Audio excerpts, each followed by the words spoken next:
For 12 years, from 1950 to 1962, St. John was Archbishop of Western Europe, with his first see in Paris and then in Brussels.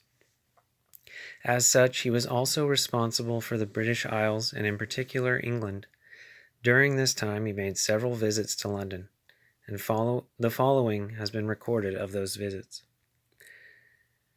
From the late Archimandrite Ambrose, pastor and learned writer on church history, reposed in 2004, recounted the following. Vladika John visited us in London.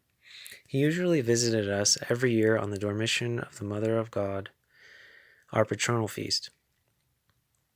Vladika John was an outstanding personality. Everybody loved him and revered him, but not in an idolatrous way. It was rather a profound deference to his ascetic struggles and to himself, as one who, of his own will, carried on this spiritual struggle. Vladika John routinely visited churches of other faiths, where the grace of orthodoxy might still manifest itself, especially in the form of the holy relics of saints who had been glorified before the schism. Following this practice, Vladika John expressed the intention of visiting Westminster Abbey. At one time, it may have been a holy place. In spite of the devastation wreaked by Henry VIII, the abbey had miraculously been preserved as a working church. Now, however, it no longer possesses the holiness it once had as an ancient church. Now people simply go to see it as one of London's tourist attractions. Vladika also went to see it, but after spending only a short time there, he left saying, "There is no grace here." It is true there could be found the remains of famous English figures, of the country's political founders, writers, and scholars, but not of saints. Here is yet another impression I had of Vladika John. He was coming to London by train from France, I recall. A group of clergy, the late Vladika Nikodim, Archpriest George Sheremetyev, and myself, met Vladika at the railway station. At that moment, a hunched-over old man came out of the station, wearing sandals on his bare feet, carrying a heavy icon on his chest, with clerical headwear slightly askew. Although he was not an elder, he had the appearance of one as if worn down by life's concerns. Vladika came out of the station, and an Englishman, a simple man, said, "Now that is a bishop." He had felt a tremendous spiritual strength in Vladika. The following is from the late Mother Elizabeth Ampanov, reposed in 1999, of the convent of the Annunciation in London, recorded this. Vladika John was then Archbishop of Brussels, and Western Europe and England was under his jurisdiction. On returning from a trip to England, he decided that it was there that we should settle. We received a visa and work permit for England without delay. Through his holy prayers and fatherly concern, the first Russian Orthodox convent dedicated to the Annunciation was founded in London. On leaving the Lesna convent in France, where he had been staying, Vladika John sent us off to our own new life, saying, "You will be in a big city, but live as though you were in the desert." After many difficulties, a suitable building was found for accommodation. Having looked everything over, Vladika said to me, "The sisters are from the Holy Land. They need heat. Make sure they have it at once." Central heating was installed, but we had an unfortunate accident. A workman broke the water heater tap, and the whole kitchen and larder floor was flooded with boiling water. When Vladika discovered this on his next visit, he asked for a service book and some holy water. He read a prayer over the boiler, sprinkled it all with holy water, and prayed at length over the heater and electrical system. He asked us to hang up an icon of the Mother of God, the unburnt bush, over it. Since then, thanks to Vladika's prayers, everything has worked without a problem.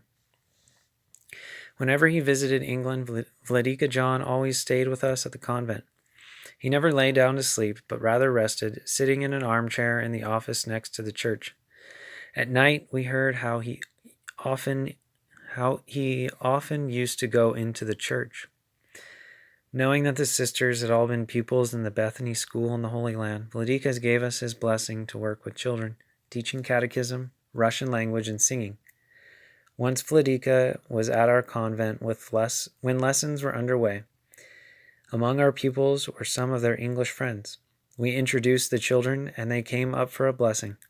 Surrounding Vladika, they did not want to leave.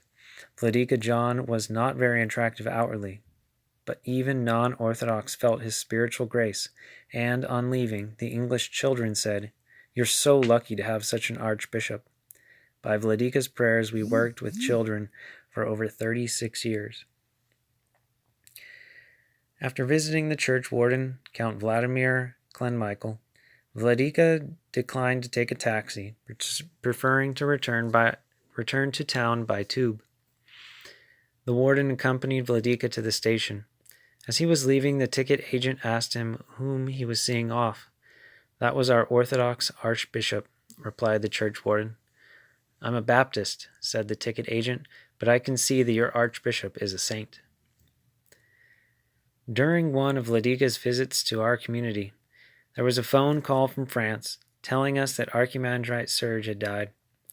Vladika asked that the funeral be postponed and said that he would return to France at once. Early in the morning, we saw Vladika off to the station by taxi.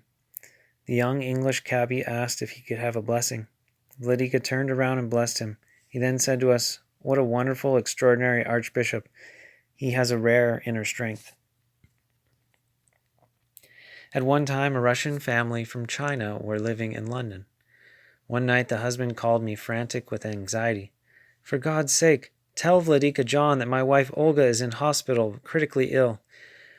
Her blood pressure has shot up very high. The doctors fear for her life as well as the life of our unborn child." I called Versailles, hoping to find Vladika there.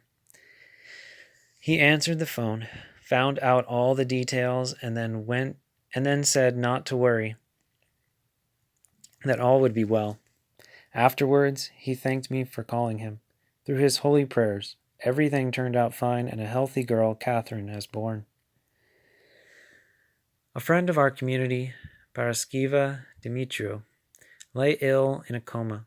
At our request, Vladika John went to see her. He prayed and blessed her. That same day she got up healthy and with tears related how she had suddenly felt her illness leave her. Others told me that whenever Vladika put his hand on their heads, they had felt the power of grace and felt light in their souls. Vladika carried out the Lord's commandments with self-sacrificing love, and the Lord answered his holy prayers. It was the feast day of the Dormition of the Mother of God, the patronal feast of the London Cathedral.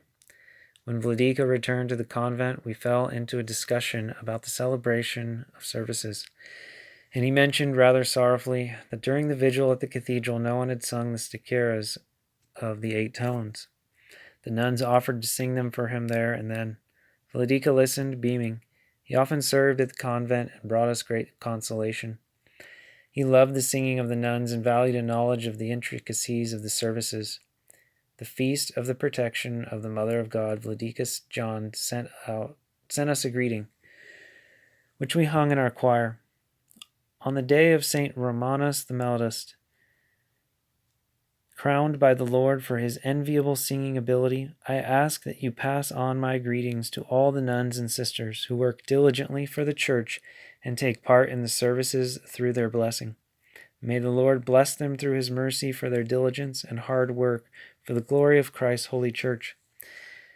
I call down the Lord's blessing on you, on all who glorify the Lord with their singing, and on the whole convent.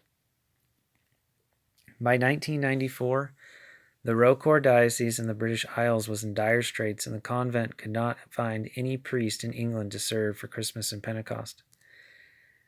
I was called on in Paris to go and serve there.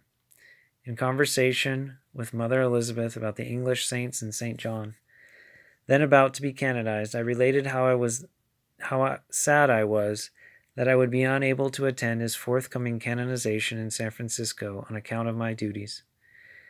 As if in consolation, she told me the following. When Vladika John left us to go to America, he gave us the impression that we would never see him again. He told us, "I am leaving you now. I entrust you to the first martyr of England, St. Alban." Father Andrew.